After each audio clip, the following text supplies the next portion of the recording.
Hello there, and welcome to another edition of Behind Enemy Lines. And I got two guys I was able to reel over here from the Vikings camp of things as it's Minnesota week. We've got Dave in the house and Tyler out of the house for First and Skol. I've got great to have you guys in the house, but just to let my people know, as we like to do right out the gate, down in the description section below, you will see a link directly to these guys' channel. They're going to be kind enough to take some time out of their day, and they're going through a little bit of a tough season right now. So this is extra hard a little bit for them to do this. Let's show them some love on our side. Let's give them a free sub there because it doesn't cost us any money. And they're kind enough to come on in here. But great to have you guys in, guys. How's the day going? All things being considered. Well, that about as good as it can be. I fly to Mexico in the morning. That's why we're recording this on a Tuesday. And Thanksgiving is my favorite day of the year. So it's, 4-7, all things considered, it's not too bad. How you holding up, Dave? I'm holding up where you expect some colder weather where I live.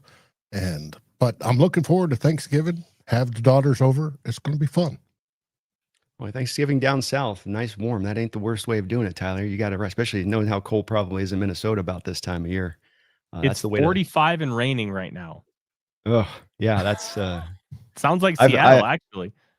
That is Seattle weather. Yeah, that's probably about us almost all winter long, about right in that territory to 33 degrees. Between 33 and 44 in a constant rain is about what you get in Seattle 24/7. Well, I know you guys are going through it, and there's a lot I really want to unpack with you guys because I do think that the Minnesota Vikings are a pretty smart organization in what they do. And I think from my perspective a little bit in looking at this offseason, what you guys did, there's some smart moves within there, and that just stuff hasn't necessarily worked out. And that's kind of the way the NFL can sometimes work, where there is almost an element of what you might feel, for lack of a better word, luck involved. Is that your guys' outlook in looking at this team? You guys spent a lot of money this offseason. You rebuilt your offensive line. You kept and retained parts that you thought might go out the door because they'd be too expensive, but you guys kind of went all in this offseason. And from my perspective, it looked pretty intelligent. But what is your guys' feeling on this? And was it one like I hated it at the time, I hated it now, or loved it at the time, and now it didn't work this way? It didn't work out very well. It's a really tough one because you can look at some of the moves and be like, okay, it makes sense. You go and bolster up the defensive line. Defensive line wasn't necessarily going to be a position that they were going to be able to get at 24. And then they obviously didn't have their second round pick because they made the move up to help them fortify the quarterback position. They didn't end up using that pick to go get a quarterback, but they wanted to make sure they had the ammo there. They wanted Drake May. They made a huge offer for him. Patriots said no. So they fortified the defensive line thinking, okay, let's just get this taken care of now, and then we can kind of figure out what we want to do in the draft. And they bolstered up the trenches on both sides, and that was the theme of the offseason. And quite frankly, both sides of the ball have been relatively solid when they've been healthy, and I think that's been the biggest issue. The offensive line has had 2 quarters where the all-starting 5 have played together, and it was the first 2 quarters against the Green Bay Packers. They got a little bit in the third quarter, but it wasn't much. Darrisaw and Jackson both injured their foot/ankle during the game and ended up leaving. But it's the only move that I kind of look at and be like, okay, what are we doing here? Was the signing of Javon Hargrave, because they decided to trade Harrison Phillips, run stuffing nose tackle. Vikings were second in the league against the run last year. Some of that was a factor of they were getting up to these big leads and teams were abandoning the run. Some of it was because they had a really good run defense. Well, they traded their best run stuffer so they could have 3 pass rushers, knowing that Javon Hargrave got washed out consistently with double teams and in the run game. Giving him 2 years, $30 million felt a little odd. Now, if you're going to get like 8 sacks from him in a rotation role, I think, okay, that's worth the money, but they haven't gotten that. And I think that's the one where like, okay, I don't really understand the full process there, but Jonathan Allen's been good. Isaiah Rodgers has been good, especially for the money you gave him. Will Fries has been the only consistent starter on the offensive line. Ryan Kelly had the concussion, and then I think it was just a longer concussion that even though, but sometimes you can pass the protocol, but the concussion's not all the way healed.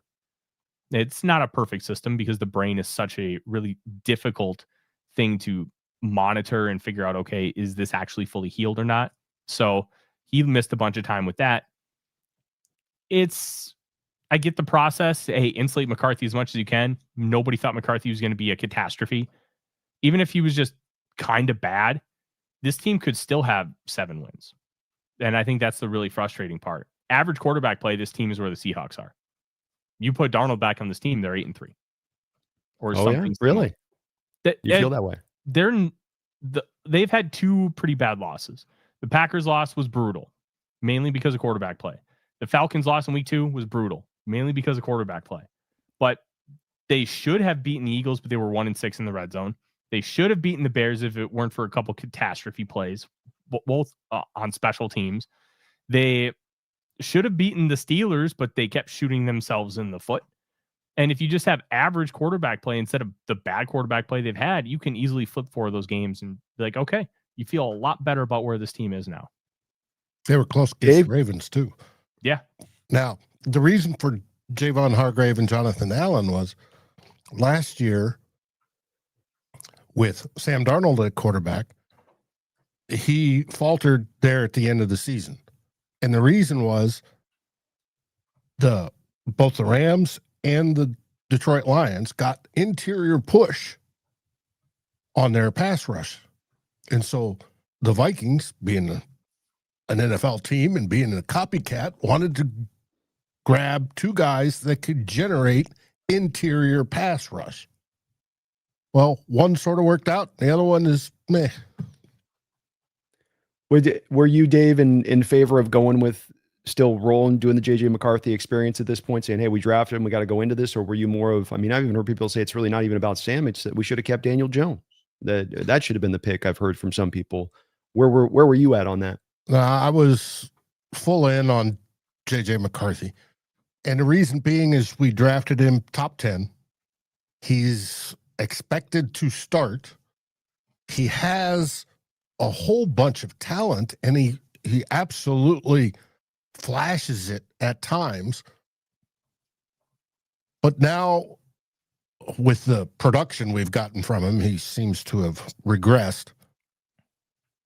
We have lingering doubts. And there's a whole section of the fan base that we should have kept Sam. Well, if we kept Sam, it would have cost a lot of money. And then we would still have the same issue as last year, and we wouldn't have been able to pay for Javon Hargrave or Jonathan Allen or somebody like that. It just made sense to stick with JJ McCarthy, and nobody anticipated him being this bad, historically bad this season. Plus, you got to factor in the fact that they tried to bring back both Darnold and Jones.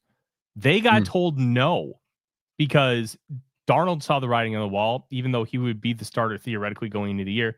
It was a couple bad games he's pulled. Seattle went all in on him. You go with the team that wants to put everything on you and build around you. Daniel Jones was offered more money by Minnesota. He knew that he was not going to get a chance to really revitalize his career, so he went to Indy. It wasn't that they didn't try. We were one of the few Vikings shows that actually talked in depth about why you should keep Sam Darnold. And everybody else is like, no, just go with McCarthy. But like, there were real merits to keeping Darnold. He was good, really good. And look at what he's done with Seattle. He's been really good there too. So it's a complicated conversation that requires a lot of nuance, something that not everybody has been willing to give. But nobody thought he'd be this bad. Even if he was just normal bad, like Brock Purdy last night, kind of bad, where, hey, there were still some redeeming plays. You still scored 20 points. If you have that, I think everybody in this fan base and media could live with it because, okay, we're still seeing some positives. The positives are a lot fewer and farther between. It's looking just like he's just bad. And that doesn't mean he's going to stay bad forever, but nobody thought it would look like this, especially with he's the most insulated first-year starter I think I've ever seen in my life. He's got a top 5 on paper line, a top 3 weapons group, a good defense, a really respected and good play caller and schemer, and he's doing nothing. Hard to get a lot of hope for him on that in the future then with that when he's got that built. I know he's a young player and basically a rookie starting, so there's time for these guys to grow, and Darnold's shown us that sometimes that growth can take a little bit of time. You did mention, though, with this, Tyler, and it's a little bit my impression on the outside looking in on this, is that really Minnesota, if they had their druthers, wanted Drake May. And, okay, you come back around and getting J.J. McCarthy, but there's always a little bit of wondering in my mind of, well, were you really sold on J.J. McCarthy, or is this a consolation prize? So I think it's a combination. They knew that Drake May was the guy. I was very confident that Drake May was the guy. I really wanted him. I even went on record saying I think I'd give up 4 first-round picks for him. I was that confident in him. And sometimes when you're that confident, you're going to be wrong. There were people who were incredibly confident that McCarthy was going to be this elite player, and he just hasn't turned out to be. It's why the draft is a crapshoot. So I do think they really liked him, and I think they were sold that he could be the guy, but he wasn't their number one priority. The Vikings don't do a good job of keeping things quiet. Like, there were reports coming out of the combine that they really liked McCarthy, and they don't know how to smoke screen. So it's a combination. They wanted May. They were completely content with McCarthy. I'm just very happy it's not Bo Nix. I'll say that much. Yeah, probably Bo wouldn't be the best of fits there. And I struggle with McCarthy one myself with him coming out because so much seemed to be kind of buffed up a little bit by when national championship winner. And they were taking things like his third down production because he had so few attempts in order to, validate him as this first round pick. And I feel like when you have to start to do that kind of acrobatics and twist yourself in knots to validate a bit of the prospect, that you're maybe overextending a little bit and falling a little bit too much in love with a guy that probably should go a little not far down the draft. Not saying he should have been a late round pick, but that high in the draft kind of did feel, outside looking in, just a little bit high. I'm not trying to pile on here with him because I know what's going on. It's the story's not said either. He might turn it around here, but like you just said, he's got a lot to work with here. And even this last week, it seemed like you guys were both trying to reduce down his attempts and protect him in a game where you were down in the game for a lot of the game. And he still ends up throwing 2 interceptions. I know he's got the concussion he fights through this last game, but I think it's still a bit representatory of hard to find a lot of light at the end of this particular tunnel at this moment. Yeah, it is. We talked about it a lot on our shows. The fact that he had small sample sizes, and whenever you introduce a small sample size, it creates a different variable and a different set of questions, because the more data points that you have to prove or disprove something, the more confident you can feel that they can do it at a certain level or be able to take a step forward. He just did not have high data points, and the data points you had were good, but you didn't have enough of them. And to me, that was the more frustrating element, where, I know he can lead a comeback drive in a big spot. I know he can do all this stuff on third down. I know he can throw the ball well. He can make reads and go through progressions. But how consistent is it when you only play in 8 games of your final year in the fourth quarter? He missed 7 fourth quarters. Like, those questions were ones that we genuinely had, because it's like, okay, small sample size. I want more data. And unfortunately, we're kind of seeing the repercussions of that. What is the approach at the quarterback position as you get through the end of this season? I mean, you've got to be looking for some viable insurance in there. Not that you're now throwing him out the window and going on to the next, but that, Dave, from your perspective, what is the answer here at the quarterback position this offseason as far as to find a hedge? Well, this Sunday, we're going to most likely be starting Max Brosmer. Max was graduate from Minnesota. He played at University of New Hampshire before that. He has all those quantitative things. And then when it comes to draft scouting, there's a subset that says you have to have so many reps. He has those reps. We'll see how he does. He may play the rest of the year if he plays well on Sunday. We'll find out. Don't know how that's going to go, but we can find out. He could be a Brock Purdy. Now, if he's not, we're still going to need a veteran backup of some sort, even if it's down to J.J. McCarthy and Max Brosmer competing for the starting position next year. We're still going to need that veteran backup. Do we go out and trade for one, like some people want to do, or do we pick up somebody's left behind? It's a tough question. Hey, we could have Aaron Rodgers if he wants to play in his 400th year of football. We could, all sorts of things like that could happen. But yes, there needs to be at least a third quarterback, a reliable vet on the roster next year. Feels like you guys got to put a little bit of money to it too. Not that you break the bank for it, but that it's rather than a veteran minimum deal, you're looking for maybe the guy that's like a 1-year, $10 million deal type guy that gives you a little bit more, not you're getting absolute certainty they're going to be able to go live, but like, as Tyler mentioned earlier in the show, that you can get a viable quarterback play if the rest of the team can hold him up around. Because that's a bit of the driving force if I'm outside looking into the Vikings situation, is that you have kind of, in certain terms, a Super Bowl made ready roster a little bit. And so maybe that it'd be nice to have the star quarterback, the superhero, but it's maybe not a requirement here. like when we paid Sam Darnold. Exactly. Exactly. 10 million bridge deal, and it turned out great. We went 14-2. Yeah. Well, that's my theory. I'd like to see if you guys think anything to this. I feel like with where the NFL's moved new wise is that we had the teens where it seemed like spread concepts were really coming into place, read option, RPO stuff. So young quarterbacks could come right onto the scene and play really quickly, real fast, and play at a really good level. It does seem like, though, now that with the transition back into cover two shell, with more of the heavier offensive looks, that you're getting more base, that there's kind of a drive back to having to play the quarterback position with a little bit more of the extra details on your shoulders than we were seeing in the 2010s.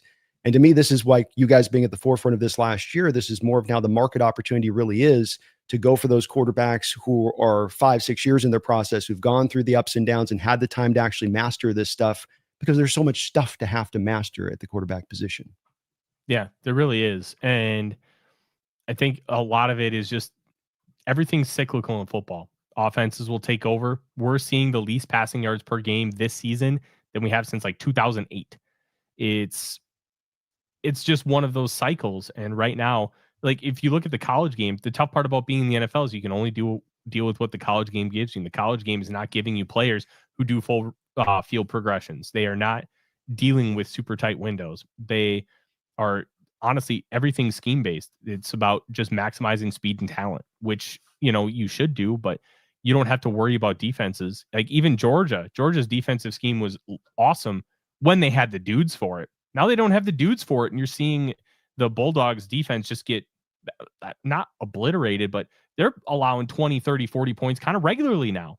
So you can only deal with what that game gives you. And right now they're not giving you a lot of high level processors, and processing is the one thing that you can learn, but it's the one thing that is consistently the biggest variable because you have no idea if they're going to be good at it or not. And sometimes you are seeing the revolution of guys like Baker Mayfield, Sam Darnold, Daniel Jones, where they're getting on their third or fourth team and they learn so much of the basics of quarterback play. And I think with NFL draft evaluation, sometimes we forget about the basics and we get enamored with this guy's got a big arm, this guy can run, this guy can fit a tight window and just make these sports center throws. That's why I didn't think Caleb Williams was the top quarterback in his class, because I thought 90% of his game was, I want to make sports centers top 10. Great thing to have. Yeah. But Patrick Mahomes needed to learn how to play in structure. And once he did, he was able to elevate his game to another level. And even though the Chiefs offense is kind of boring and monotonous now, they don't make mistakes and they can still move the football, even though they're playing all these too high shells. And Mahomes can sit in the pocket and read it and wait and be patient. He wasn't doing that in 2018. He was being a wild man. So the basics of quarterback play really matter. And these guys just don't have it coming out. They don't. Those wide hash marks in college just don't tend to help things out in this pay. I wish they'd squish the hash marks down. I think you'd start to see a little bit more of a mirroring in the way that you get the prospects getting prepared better for that. I don't think it helps, but I don't think the college game's changing that anytime soon. You mentioned Max Brosner, Dave. Are we getting him this week? Is it the Brosmer experience? Yes, we're getting the Brosmer, and it's pronounced the Brosmer experience. Let me say it right. Oh, and it's not official yet, but with JJ McCarthy and concussion protocol, I severely doubt he will be cleared for Sunday. Most likely, I think every concussion we've had so far this season, it's gone. They've been in the protocol at least 2 weeks. So, and if he doesn't practice tomorrow, as in JJ McCarthy, it's going to be Brosmer, full go. And right now, Kevin O'Connell's already said Brosmer's taking the first team reps this week until pretty good JJ indicator. Clears. Sorry to interrupt you. That's a pretty good indicator, though, right there, that he's just even taking those reps, that they seem to be going, okay, let's roll this probably direction. So probably like 90% probability at this point it's max then? I would say 95 or better. Yeah.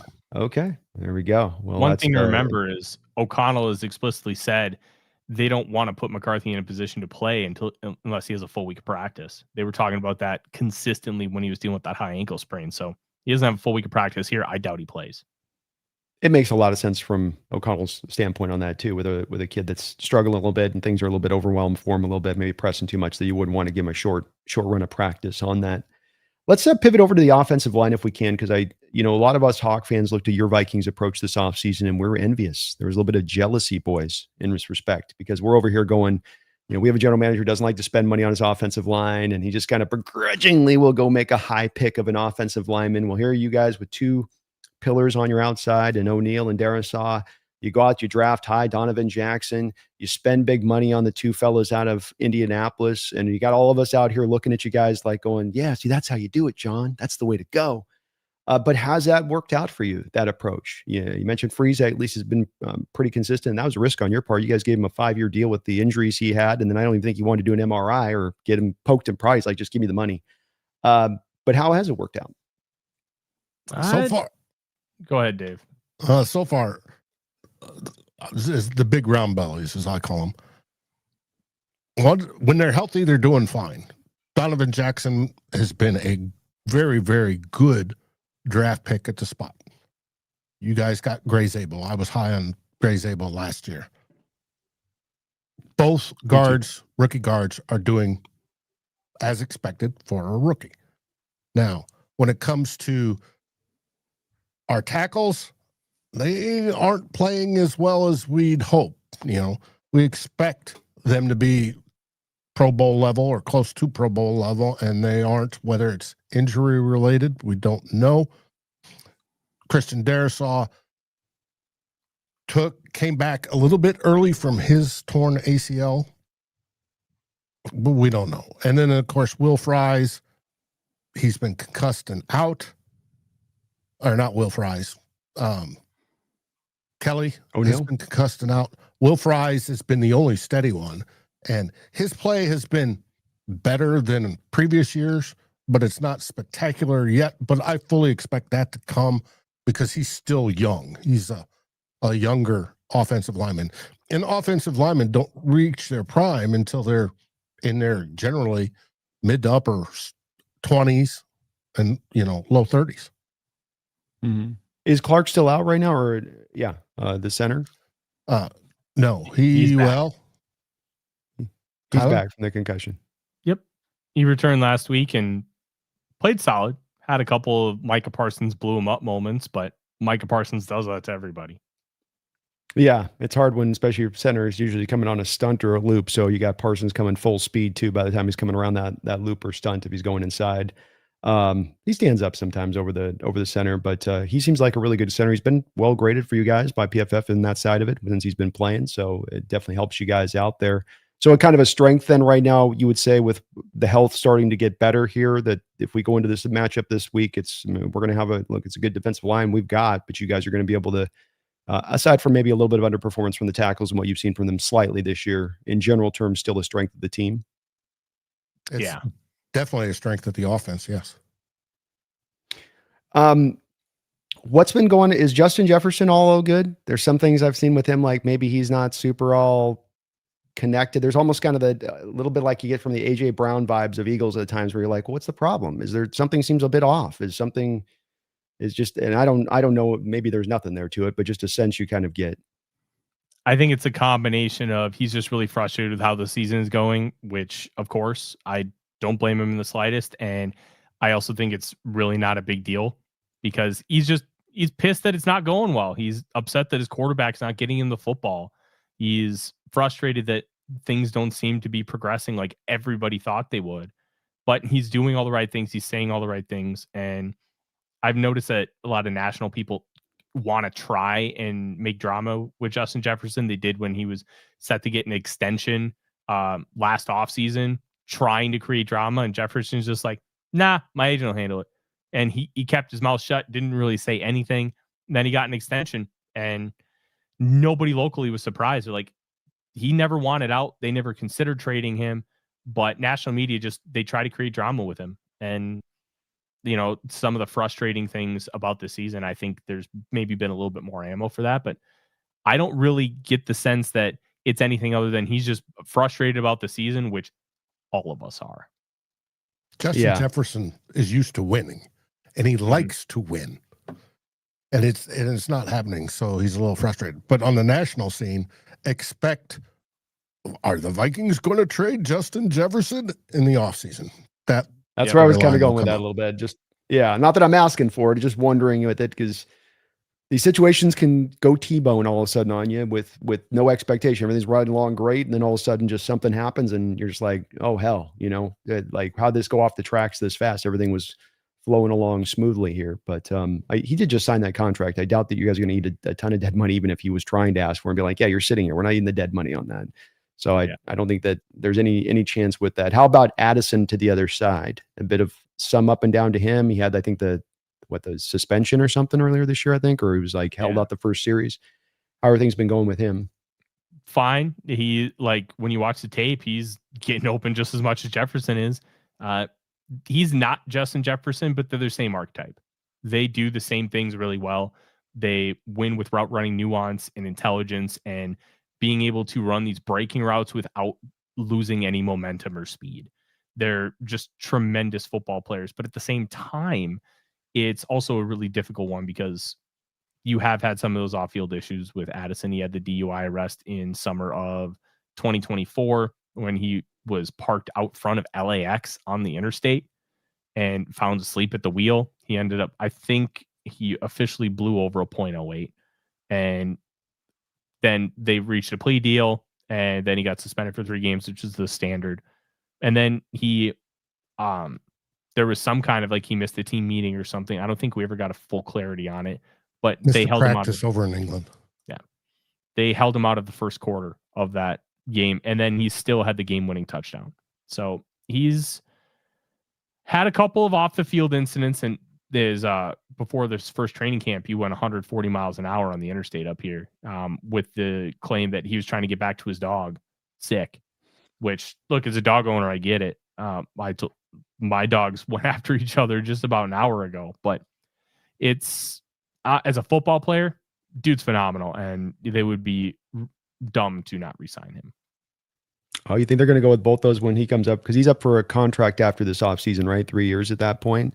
It'll be interesting to see what they do there because you see so many few teams in the NFL willing to do we're going to pay both receivers top of the market money at the same time thing. And that the teams that have tried to do it, absent those teams like the Eagles that are bearing void years into 2035, but are like the Bengals trying to do it with like T and Jamar, it's kind of made it hard load balance wise on the salary cap to then pull that off. But both of you guys would be in favor of that? The Vikings don't have a quarterback they're paying $50 million. So, and with the cap boom projected in 2028 with the new TV deals, if you signed Addison to like a $28 million contract a year and you signed it after this season, then all of a sudden you still have the 2 years under relatively good control because it's the 5th year option and the 4th year of the rookie deal. You can really spread that out. The Jameson Williams contract structure that the Lions did, that's exactly what the Vikings would do. You spread it out and you keep the cap hits relatively moderate and you can make it work. Addison's that good of a football player. Without him, it makes Jefferson's job a lot harder. Having a true running mate and other than a good quarterback is about the best thing you can do for a star wide receiver. You're just going to have to replace it again. Sorry, Dave. You agree as well, Dave, as far as this goes? Yeah, as no long hesitancy? as Jordan Addison keeps his off-field issues to a minimum. Yeah. Well, that's a good key on your part because it goes back to that old Antonio Brown story Ryan Clark said. Like, if he's already like this, he's only going to become more of himself once you pay him. So something to maybe, consider there. But to Tyler's point on this, you guys have to go back and get another receiver. Though I would say, there might be some receivers in the first round of this draft that you could maybe potentially slide on in there and then save that money and then go a different direction. As I've got at least 4 first rounders right now from the receivers in this next year's draft. So maybe a way that they look to go as well, especially if they have some worries with him from the off the field side. Not saying that those are valid, that is the case, but maybe a part of that puzzle long term. When I looked at some of the advanced stats offensively for your team, you're dealing with a lot of pressure, but teams aren't blitzing you a lot. And so on the surface of it, to me, it looked like, okay, well, they're allowing a lot of pressure here despite this rebuild offensive line. But then looking at some of the other stats with this, like, for instance, 26th in the time to throw with your quarterback. So some of that then comes back to me of, oh, well, maybe some of this is the quarterback holding the ball a little bit too long. Where are our explanations for what's derived this pressure? Understanding last week we had 40 pressures on 42 dropbacks with Cam Ward. So it's a bit of our bread and butter from a team-based standpoint. So me on the outside looking in, kind of there's a little bit of licking the chops going, oh, okay. Hold the ball a little long. Yeah, I said a lot of pressure. That's right up our alleyway. That's something where I would always cross-reference when you're not quite sure who's responsible, cross-reference with pass block win rate at ESPN, because I don't love the fact that it's, hey, within 2.5 seconds, where are you GPS related to the quarterback? Like, I don't love that, but I do think when you want to cross-reference data, it's a really nice point to use because they can show you, hey, they're getting quick pressure, and that's why some of these pressures are happening. It was a couple weeks ago. I think it was the Ravens game. Like the Vikings were pressured. McCarthy was pressured like 22 times, but only like 16 of them were the fault of the offensive line. It was something like that. And McCarthy is inviting the pressures because he's holding the ball and he's slow with his processing. They are not perfect. They are allowing pressure, but a lot of the pressure, the extended pressures, they're coming from the quarterback. And it's tough. Some of it is Kevin O'Connell. Like if it's 3rd and long, he's calling like 15-yard route concepts. That takes time. But he's done a good job of shortening some of these route concepts on like 1st and 10, 2nd and 10, to where, hey, we can get 6-7 yards and be fine. And then, hey, 3rd and 3, no problem. And he's done a good job running the ball, but it's these longer ones. McCarthy is either too quick to get off of a read or too slow to see what's going on. And then it's causing a lot of problems. And I think his one thing that this offensive line was able to rely on for so long was Kirk Cousins. You know, as much as we didn't like him, as much as we want to move on, he was so robotic and consistent with his drop points. McCarthy's all over the place.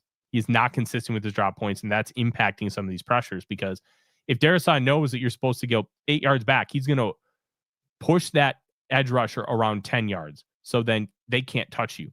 But if you're dropping back to 10 when it's supposed to be 8, your Carson Wentz had that where all he has to do is step up into the void. Instead, he runs right into the path of a sack. So it's an odd combination, but they got to figure it out. And I think the number one way to figure it out is, well, let's see what Max Brosmer has, because if he can just play on time and in structure, that can alleviate a lot of this offensive line issues. Yeah, I'm expecting, especially with Brosmer out there, and to your point on sliding away from maybe more of the intermediate to deep stuff to more of the short stuff, that is a bit of the blueprint for going after this defense, where we're gonna tend to end up with front 4. We don't blitz a lot. We'll bring in the stack box, but you're gonna get 4, and then there's gonna be a lot of dropping to relative depth. And so if you as an offense can stay committed to really hitting that dink and dunk and staying in that short area of the field against this defense, you can probably find some success there. Teams just tend to get a little bit, greedy at one point or another, and they can't stay in that kind of pocket for a whole game. But he might be more willing to with having Brosmer out there down to your 3rd quarterback of, hey, this is just how and where we've got to, kind of live. But then that's going to be the interesting part of this stylistically from McDonald's standpoint, our defensive guy here, as to whether or not he decides to anticipate that a little bit and squish down on some of those routes, even despite the fact you got some dangerous receivers on the outside that can make you pay taking the top off if you then take that approach. That's the fun, to me, chess match within this matchup between offense and defense. How about for you guys? Where do you find yourself looking at that battle between those two sides? Well, if you're going to crush down the defense, it's going to go against KOC's nature. He loves to hunt the long explosives, as he did last year with Sam Darnold, and Sam Darnold's doing so well this year. Mm-hmm. If we rely on the short dink and dunk, I expect to see Kevin O'Connell just vibrating on the sideline because it's so against his nature. Will he do it for some of the game? Yeah, he'll do it for some of the game. But if he sees the opportunity, the ball's going deep. Okay. That'd be interesting, because I think you're going into the teeth of our defense of that, just because to almost a frustrating degree at times with it, where we're protecting deep to allow that undersleep stuff. The Tampa Bay game, for instance, where Baker Whaley went off, you're refusing to really kind of come up as much on those routes at times. So if he does try to drift into that may be not great for Minnesota with this one. Though, look, you guys beat us at home last year with this approach, and you were taking shots down the field in that particular game. So I might be made to look a little silly on this. How about you, Tyler? If they can block, there's opportunities down the field. And I think that's been the toughest part for me watching all the film this year. If there was just average quarterback play, this team would have so many explosives because they are getting people wide ass open down the field and they're being missed. Jalen Naylor, who has had 20 catches for almost 400 yards, had that game winner against the Detroit Lions. Big thing there, McCarthy threw him open because it was a back shoulder. Great throw. Awesome stuff. And it's one of the few things we can look at and be like, hey, get excited. That's awesome. But there have been so many others where he's running like a slot fade and it's wide open. All you have to do is hit him and it's a touchdown. Throws 5 yards in front of him. And Jefferson, in breakers, posts, comebacks. There's been so many routes wide ass open, not just like open for NFL standards, but blatantly open that have been missed. And this team could be so much more than it is because you're dealing with that young quarterback. And it's extra frustrating because you did so much to insulate him, to make life easy. Yeah, they're calling some deeper concepts, but you have star receivers, a top 5 offensive line on paper, a play caller that's going to get you open shots. All you have to do is be patient and wait for it. And he can't do any of that. So if you can block and you can trust Brosmer, those shots will be there. And O'Connell, no matter what defense he plays, does a great job of finding them. Where they'll be with the Seahawks, I'm not sure yet. But he'll find them. And if they complete like 4 or 5 of them, that could be the difference in the game. Does Brosmer got the arm to be pushing the ball down the field consistently? I mean, not like 60 yards, but he can do 30 to 40 pretty well. Yeah. His best trait, he was the best quarterback in like third and intermediate. Loves to throw the ball over the middle of the field with anticipation. Has plenty of zip, but he doesn't have like an absolute rocket. Probably like a 7.5 out of 10 arm. Not too dissimilar to a guy like Kirk Cousins. Okay. Yeah. Passable. That's perfectly passable. You can throw with anticipation and you're able to have that in your back pocket. You can kind of make that work.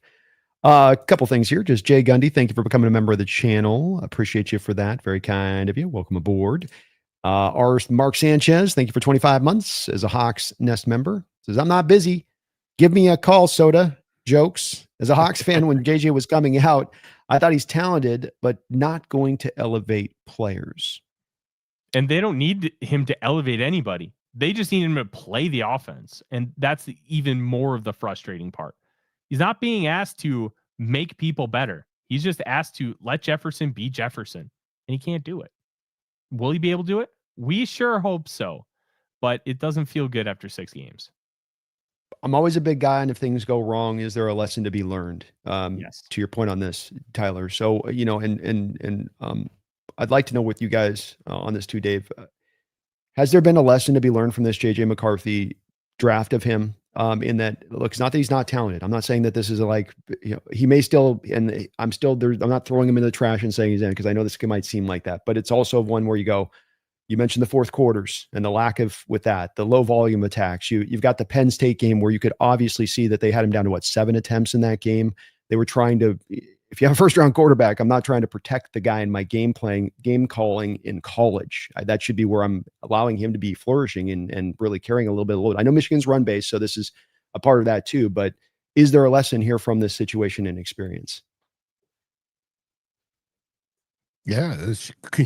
We'll go Dave first. The next quarterback the Vikings draft, they should look for more experience. But the question is, when will they draft a next quarterback, and who will do it? Will this regime be gone? Will Kevin McCarthy JJ McCarthy cost Kevin O'Connell and Kwesi Adolfo-Mensah their jobs? It's possible. They were the ones, they agreed top to bottom in the organization they were going to get a rookie quarterback, and they were the ones that settled on JJ McCarthy. So it's going to end up on them when it all comes down to paying the price. We'll find out. Should it though, Dave? I mean, should they get a pass on this one? We're like, look, it's understandable where you missed. A lot of people liked McCarthy. A lot of people saw him as a first round quarterback. You guys have a lot you get right about this team, general manager and coach wise. So we want to still roll with you. We know you guys are the right guys to do that. Or do you feel differently? It's all going to depend on what happens after this season. Now, I think KOC is a great great head coach. He's awesome at calling offensive plays. and the whole philosophy of, shooting for those big, long balls, which are up your EPA chances, and higher the EPA, more points you score, more chances of winning, et cetera, et cetera. I believe that. I believe in how they try to run the organization with the whole mindset change of we're going to incorporate everybody. Everybody's got an input, whether it's right, wrong, or indifferent. You're going to have an input. It changed it from the Zimmer regime, where it was a very dictatorial, very down organization, to a very positive one. Now, this is the first time that they're really going through troubles, and it's testing it. It's going to come out to how do they end up coming through these troubles that will determine whether they keep their job or not. So if the season ends out kind of heading the same way it started out right now, from your perspective, that probably means looking to move on then? If it just stays... It won't happen next year because they both, Kwesi Adofo-Mensah and Kevin O'Connell, got extensions. Yeah. I would severely doubt that it would happen next year. But I know the Wilfs very much listen to the fans. And if the fans are angry and the fans don't buy merch and don't buy tickets, it will eventually drive a change. How about you, Tyler? I think you're going to see a lot of assistant coaching changes.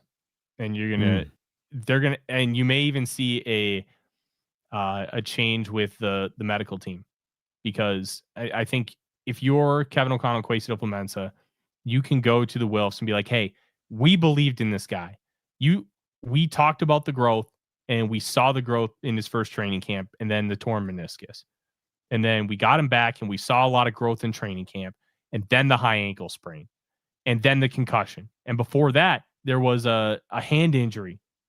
Like, this guy can't stay healthy. Like Kevin O'Connell talks about organizations fail young quarterbacks before young quarterbacks fail organizations. Are we sure that McCarthy's not failing the Vikings right now because he can't stay healthy? You can argue that two of those were because he puts his body in harm's way. The high ankle sprain, he was not trying to protect himself. And arguably the concussion, which the hit that we believe he caused it, was him not protecting himself either.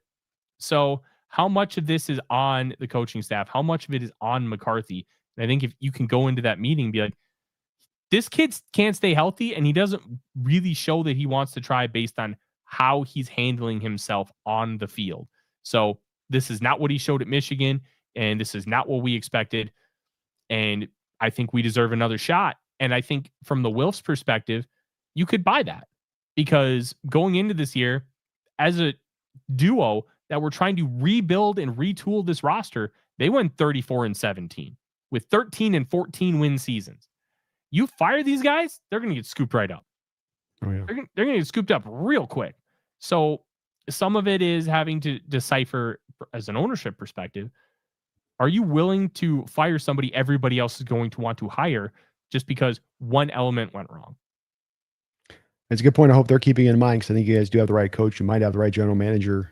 It shouldn't be one situation or one determination, get you out with the success that you've had there. I think with JJ too, that was another part of the evaluation with him coming out, and why I had him in the second round grade, is he is a little bit of a slider guy. You can see that in the build of him out there at Michigan. Not that he's light, not that he's a paper thin, but just that not taking a lot of punishment out there in Michigan. What happens when he has to start taking punishment with a body that's kind of 6'1"-ish, and he's added a little bit of weight, but it's still not anything that I'd call thick or able to take a lot of the pounding or beating of the sport a bit. And it's a bit of a wonder I'd have with him long term, even as he can progress, if that's not going to maybe be a continual problem with already the litany of injuries he's had to deal with. Quickly, let me just give a quick shout out, if I can here, guys, to the sponsor of the show. And thank you guys for hanging on in with me here today. Sponsor of the show is going to be, if I get my stupid image up here, is Sleeper, the #1 sports app running in the game right now. And you can get a match on my code above at 100% of your first deposit, up to $100 when you use my code NEST. They have a lot of great picks on this app. You can go over the over, the under. You can get the daily, weekly fantasy combo, basketball and football together. You think you got sports knowledge, put that knowledge to use. Go make yourself some money today. You can see my picks on the side. I'd like to hear from the peanut gallery on this with Dave and Tyler. We got over with 228.5 for Jordan Love on this Thursday game against Detroit. one anytime touchdown against Derrick Henry, Dak Prescott over 247 against Kansas City, and Goff over 234.5. We got a couple of your guys' divisional foes in this. Do you guys like those picks from my people here? Or do I get a stamp of approval from you guys on this one? I'm not sure on Goff's passing yards because the Packers are very bad at defending the run. What do the Lions do really well? Pound the rock. That you get Good Montgomery point. and Gibbs. I think lower on those passing yards might make a little bit more sense, but who knows? It's Thanksgiving. Thursday games are weird. So all of those may hit and just absolutely smash, and you have no worries whatsoever.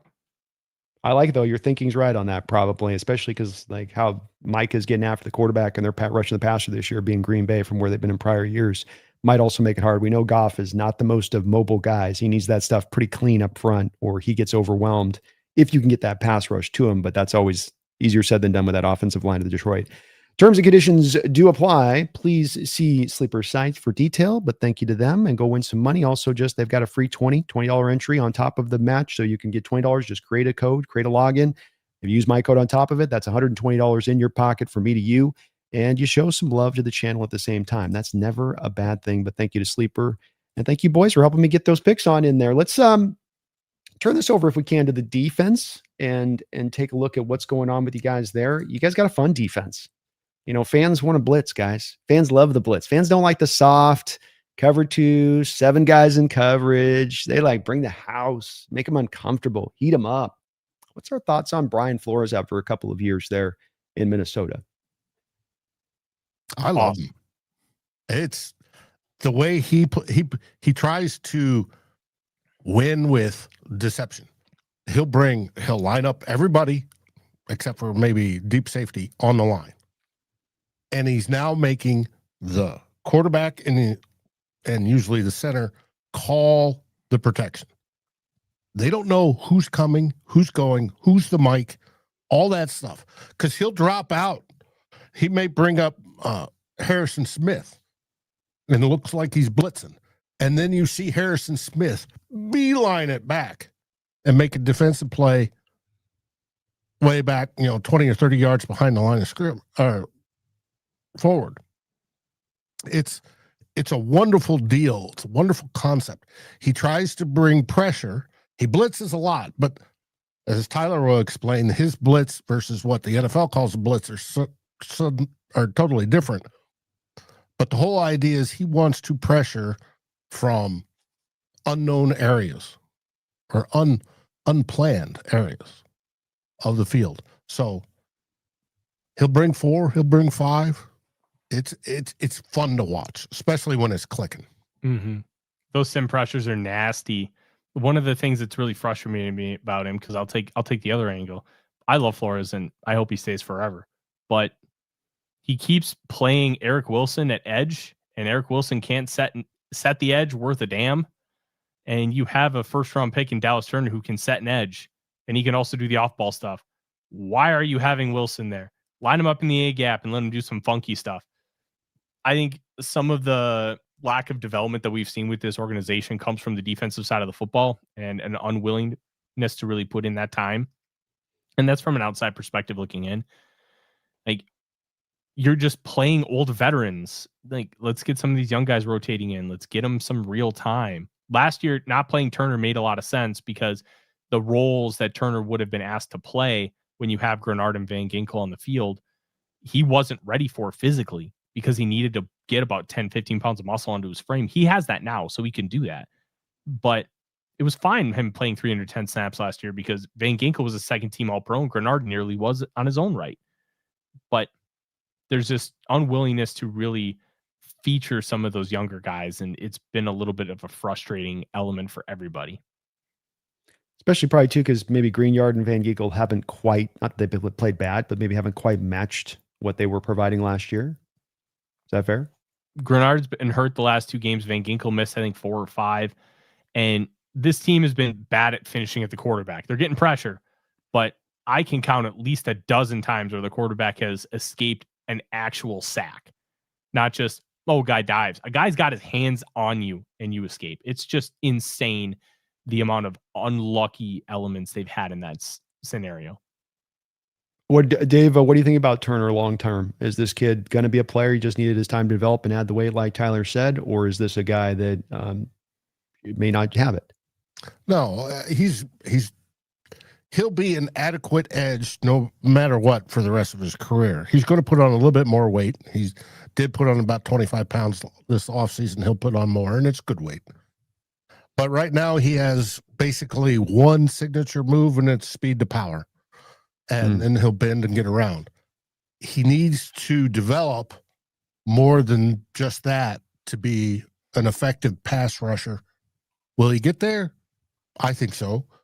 But he's also great. He plays the Van Ginkel role mostly, which he's asked to drop back in pass coverage. And he's been outstanding doing that. So if you want to take that role and not just think of him as an edge, he's going to be very, very good in this league. Will he be elite? Probably not, but he's going to be very good. You should have a solid floor to him. We don't know where the ceiling is, but to your point, should be a solid floor on this kid and what we see from him into the future. One player that I was interested to see that had seemingly gone to the bench who had played well for you guys in recent years, loved the kid coming out of Cincinnati, and loved his fit with Brian Flores because of the fact that he is such an uber blitzer, albeit a very tiny inside linebacker a little bit, in Ivan Pace. Is it the run stuffing thing that eventually caused him to be pulled off the field here, and to why you don't have him a little bit more on? Is he just a sub package player now to where you bring him out for blitz stuff? What's happened there with Ivan Pace? It's a complicated answer. He is not a well-rounded linebacker, and that is something that you need to be with Brian Flores' defense. I think they made it work really well last year with Pace, but some of the things that Pace is really good at, when Blake Cashman was out, Eric Wilson couldn't cash that check. So Pace is really good at the blitzing element. The fact that he's 5'10 and a half helps him get underneath blocks, and he can really create havoc. But the problem is he gets a little too out in front of his skis, and all of a sudden when he gets super aggressive, he leaves another gap wide open, and Blake Cashman can go and spill and fill. Well, Eric Wilson can't do that. He over pursues like crazy too. So it made his weaknesses look significantly worse, and he's not good in coverage. So when you have Wilson, who's playing very well considering everything else involved, it's Pace just kind of gets pushed to the side. Is that necessarily fair? No, but he's also always been a sub package kind of player and not a guy that should be playing 60 snaps a game.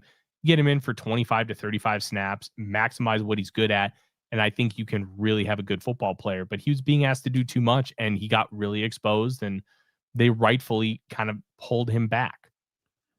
Well, he seems to have forgotten how to tackle. There's a whole problem with our defense this year, and it happens across the board. The tackling has dropped, the ability to do that for some reason. Somehow, everybody's got the slippery hands, and especially Ivan Pace. He'll hit somebody and wrap them up, and then out they go. And I don't know if it's because we don't practice enough during, preseason like we used to, or they're not doing tackling drills like under Zimmer. They used to roll out the big donut pad and tackle those. I have no idea why it's happening, but it has happened this year. We got to bring out the Oklahoma drill, boys. We got to bring that back into play. I'm telling you. And it's a problem kind of league wide. I think varying levels, different teams. I think I backtrack it to the last two CBAs from the players have been pushing not necessarily for more money, but for less practice time. Get the two-a-days out of there. Get the OCTA stuff out, hitting practice. And it's like this comes at a cost, I think, of making it very hard on these coaches to teach proper tackling technique. And that it's varies team by team, but it's just an issue, I think, a little bit across the board kind of because of that. I listened to how you guys were talking a little bit about your defense. It would seem to me from a Seahawks perspective and looking at how to attack this, you mentioned, okay, we kind of went away from having maybe as much of the nose tackle in there. We might have a couple 3-techs out there at the same time in certain spots, setting the edge, missed tackles. Feels like coming into this game from a Hawk fan perspective, based on how you guys are talking, that really the onus is heavily upon in this game. First, really being able to run, and that you should be able to find some headway in running. And then second, we get blitzes that maybe we will look with Sam to try to target some of the mismatches we might be able to find. Do I get one of my dynamic tight ends on one of your edges running up the field? The play last week, Martellus Bennett, on the Packer running back running up the field there, and he's struggling to stay with him. And I think he gets a PI on the play. because he's not really confident being able to say, you got a linebacker really far down the field covering a running back. Is this the way that you guys, if from a Hawk coming into your defense perspective, that you think is a proper approach to attack? Lead with the run game and then punish them if you get those mismatches. Yeah, I think that's a good way to do it. The one thing, if you have a tight end against one of the Vikings edges, they can just run with them. So it's not going to be nearly as much of a mismatch with how this team operates versus another team. So Dallas Turner runs a 4-4-7, and he can run with anybody. He can run with fast running backs. He can run with tight ends, and he can be the pole runner in Tampa too. So if you get that, it's not going to be like, oh, I need to automatically throw it to AJ Barner or Elijah Arroyo. It's the mismatches that you want to get are trying to get Jackson Smith and Jigba and like a trips bunch and get some traffic. That's going to be the way you want to do it, because the Vikings really only have two good corners. They only have 3 corners on the active roster. They like to play a lot of base because Cashman and Wilson, Turner, Van Ginkel, they can all do a bunch of spot dropping and stuff. And they like to play big nickel with 3 safeties. The best way to beat them, traffic, get some artificial space in between, and attack that way. Well, it's been a big part of what they've done with Jackson and moving him all around. Hard to pinpoint. He's an outside guy this year in the transition that he's been made, which is pretty wild to watch a guy that's been through his whole career a slot that's now this year 80%, 85% of the times on the outside.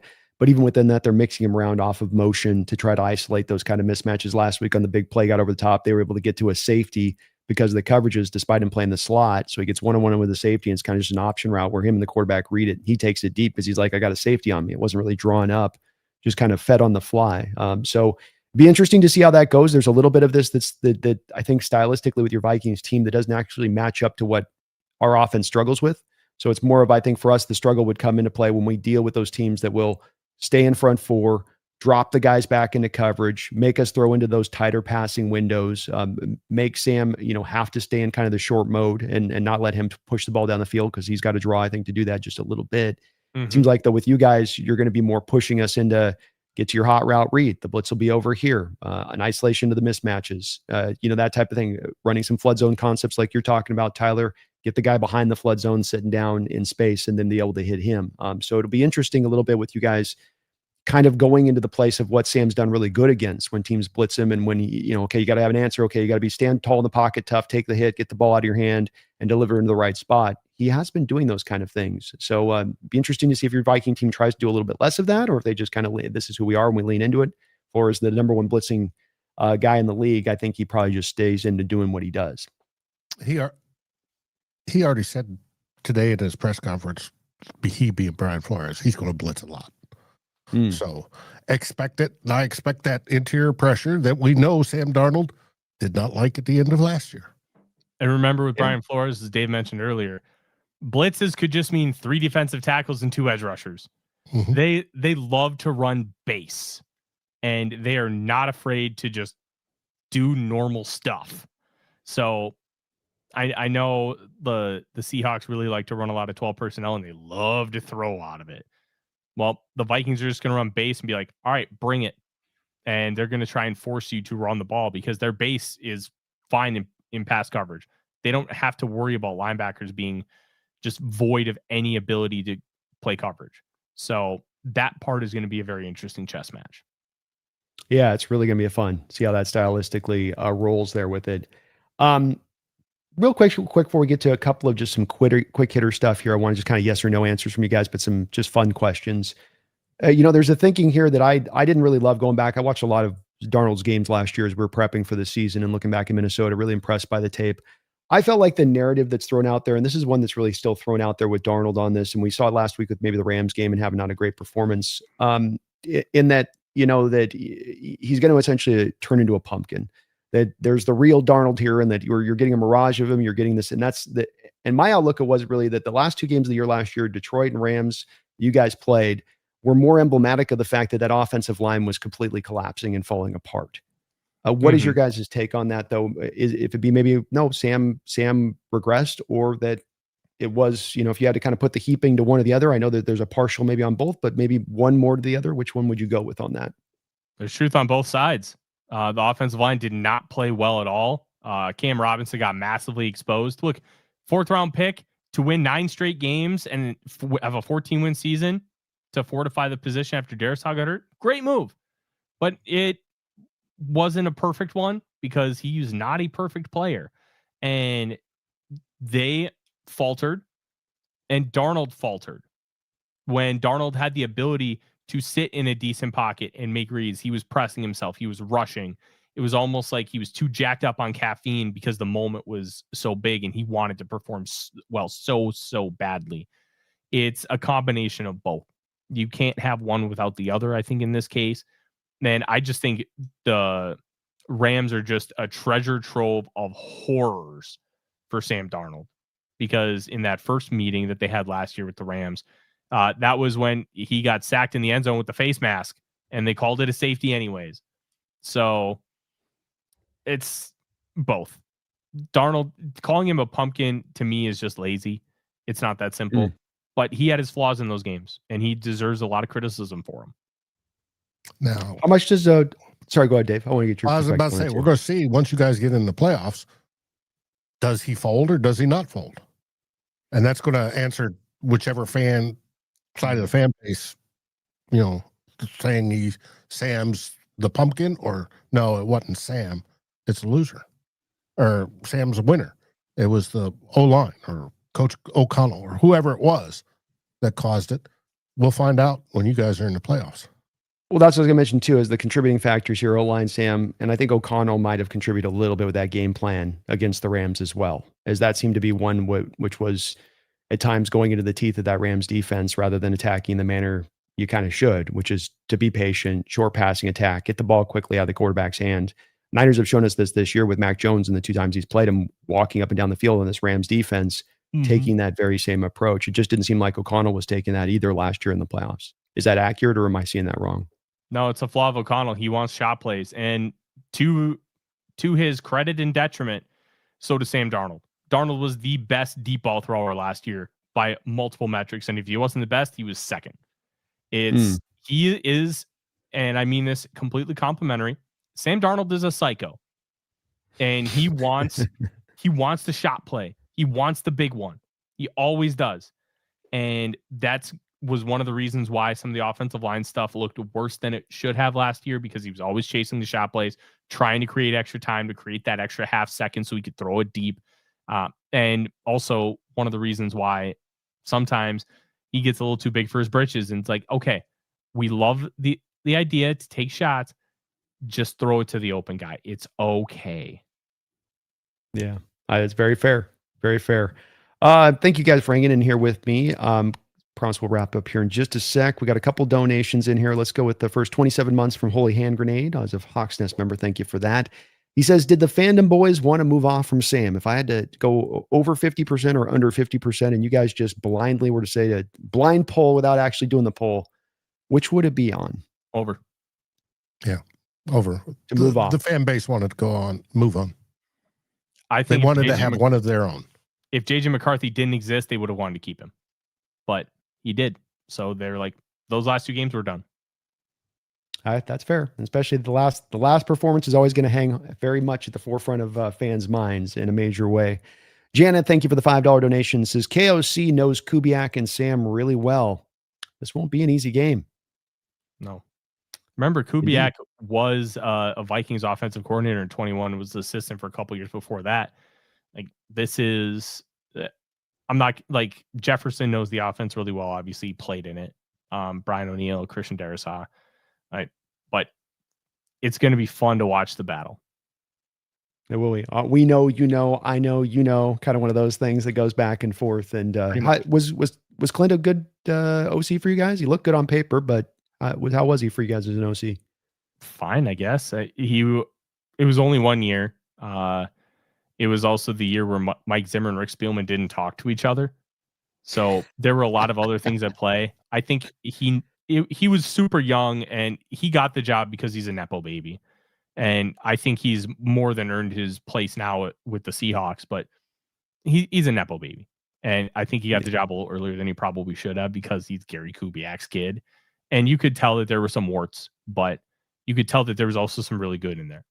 So I think he just needed time to marinate and grow and develop. And now you're seeing the Seahawks offense being really explosive. And I think that's the result of being able to have that time. It's one of the best OCs we've had in here for years, man. It's been we've had some rough ones. I ain't gonna lie to you boys on that one. But thank you, Janet. Phoebe Moore Seahawks, thank you for the $2 donation. It says, what's your guys' opinion on Eman coming out? The Seahawks safety they took in the second round. Did you guys have a chance to scout him at all coming out? Oh yeah, I loved him. I thought he was fantastic. I'll pull up my spreadsheet. I had Eman 14th in the class. Barely missed a first round grade. I loved him. It still needed work, still needed some improvement, but I thought he was just a guy that you can continue to build around and be a really, really good football player. And I think there's still some coverage issues with him, but hell, there's a lot to like. And a guy like Mike McDonald using him, Seahawks fans should be really excited. Really? How about you, Dave? Do you have a chance to take a look at him? Well, no, I don't generally get into the draft until the season's over. I'm not the scouter of our group. That's Tyler. Tyler does it for a living, and he breaks it all down, and then I'll put together the graphics at the end. If Tyler says he was that good, I believed him.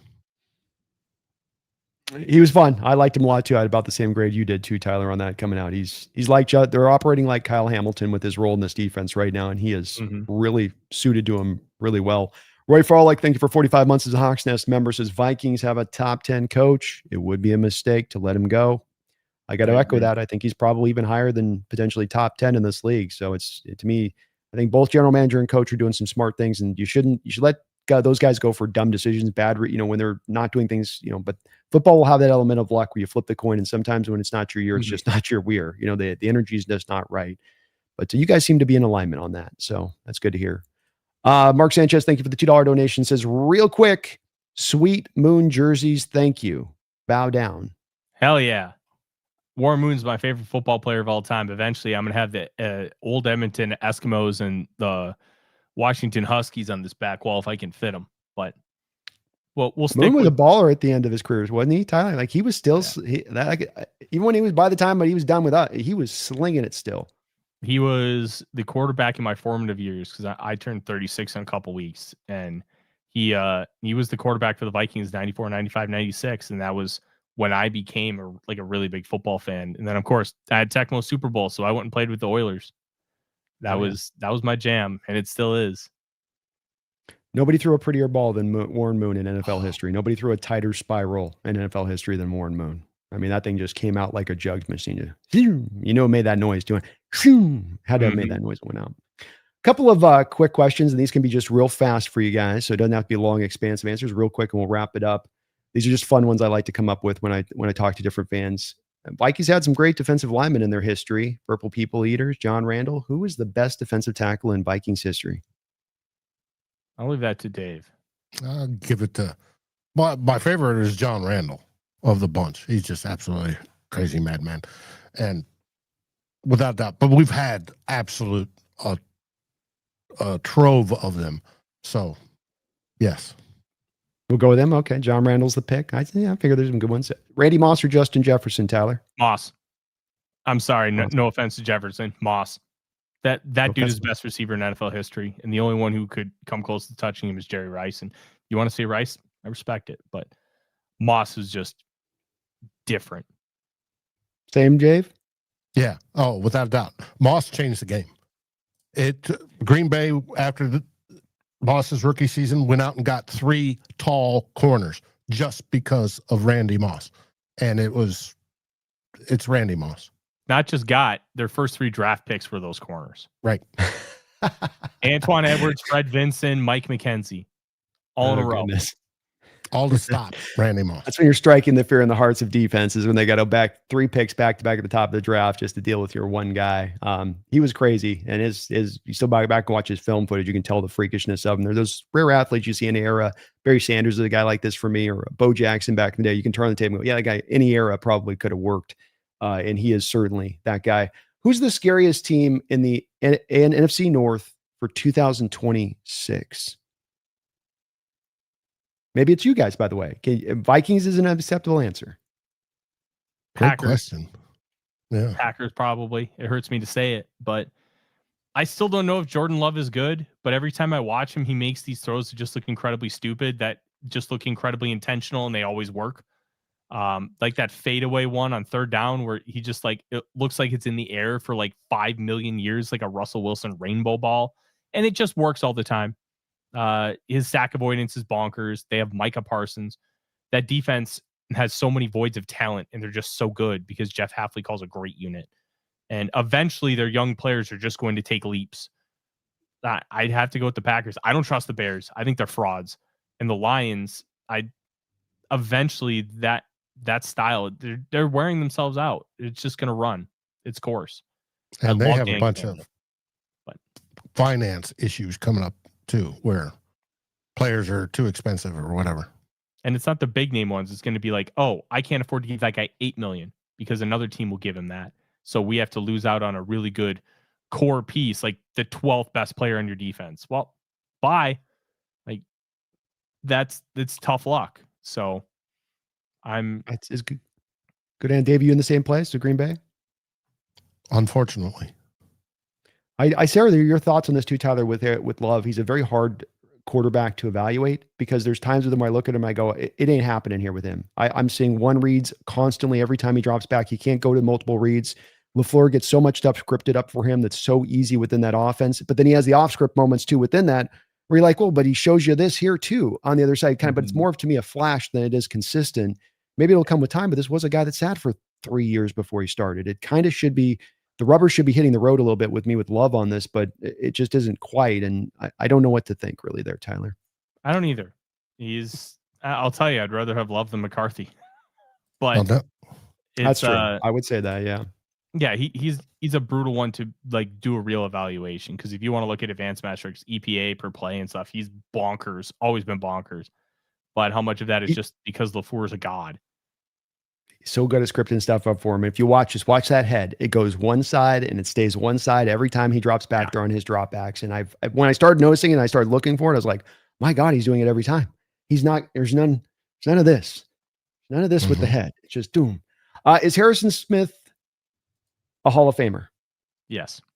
Should be. JJ McCarthy in 2 years will be not the starting quarterback for the Minnesota Vikings. Dave? I hope he figures it out. We built this team that the Super Bowl window opens up actually next year in 2026. And we thought we had it this year as well as a surprise. Well, obviously that's changed with JJ McCarthy. Unless he gets everything back to normal, it's not going to be. I hope I'm wrong, but it's bad. If we figure out the quarterback situation for next season, the Vikings will be back to good year. We flip. We have a good year or a great year, then we have a bad year. Then we have a good year, a great year, then we have a horrible year. Then we have a good year, great year, and it flips. Next year is going to be the good year.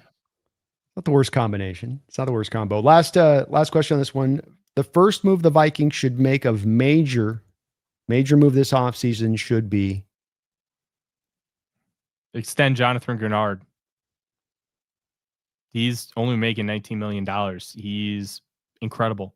Don't let it get to a situation where his contract might be expiring. Just get him taken care of. Whereas Tyler's thinking of players, I'm thinking of our scouting department. College scouting department needs reshuffled. Okay. Get some new folks on in there. Last couple of donations here. Thank you guys for hanging in here with me. A $2 donation from M. Jordan says, is this going to be a 200-yard JSN game? No. He's been crazy this year, folks. But what do you guys think? You put him on lock this week? Doubles? No. I don't even know if Sam Darnold hits 300 because this defense is so good at limiting explosives. What are the Seahawks really good at? Creating explosives. So it's going to be the battle of Stalingrad there. I don't think 200. I think you could get 100. I think you could have a very good game, but they've done a good job of limiting big plays and players from having huge number days. So I would especially if you're gonna go on the sleeper app, I would be very careful making any kind of lineup wager, anything on overs on different Seahawks players. Battle of Stalingrad, man. We got to avoid the cannibalism. That's the only key for this next upcoming week this Sunday. Thank you, Industry Worth. Good to see you now. Thank you for the $10 donation. Says, go Hawks. Go Hawks to you too. Thank you, Cal. At last donation here from Mark Sanchez with a $2 dono. Says, Vikes player I wish we had is Robert Smith. Is he the best running back in Vikings history? No, that's probably Adrian Peterson. Adrian Peterson. Robert I Smith totally was a good Adrian, one. my bad. Smith is Robert's probably number third two. or fourth. Third or fourth. Who's two? Chuck Foreman's probably two. Okay. You could argue Smith or Dalvin Cook. Those are, I think, unquestionably the top four. Didn't Robert retire like in kind of somewhat still rolling strong, and he had like an early premature retirement a little bit, like when those are super early guys to get out? Yeah, Yes, he did. First round pick in 93, retired after the 2000 season, and then he went to med school, and now he's a football broadcaster. Oh, there we go. Is he any good? He wanted to be able to walk when he was 50. Yeah. And he wanted I get it with those running backs. Those running backs, like it's brutal what happens to their body and their shelf life and all that. So you can't blame them. And he played on that AstroTurf too, which was not exactly the easiest on those bodies either to deal with. Yeah, green carpet on concrete. Yes. Yes, it is. Boy, was it ever. Thank you, though, Mark, and all of y'all. Thank you for all of those donations and support today. You guys are very kind. Please hit that like button and do me this favor. First and Skol got the link right down to their channel here below in the description link below. So just hit that link, go over to their channel. Please show them some love. They've given us over an hour of their time here and been so kind enough to come in here. They're busy. They're going through a bit of a tough season here overall. So I really appreciate you guys, taking the time out to do this, as I know it is. You're running down south, Tyler, trying to get down Thanksgiving and all that. But it's really, really very much appreciated you guys popping on, because folks really do like to get your guys' perspective. No one's covering the team like you guys are. So it's always gives us some insights that we wouldn't be able to get from a national perspective. That's for sure. Hey, thank you very much for having us. Yes, thanks. My pleasure. Hopefully we can get you guys back in again on this. We will be back here soon, folks. Thank you for watching today. Please hit that like button. Please utilize that sleeper app if you can. My code, NEST. Big thank you to you guys for doing this. Really, really appreciate it. And again, let's get you guys back on here, because there's still way more questions I could ask you about your Vikes that I'd be interested in knowing about a little bit, where things are at. But thanks, guys, for watching. We'll be back soon. Till next time, please don't you ever forget, go Hawks.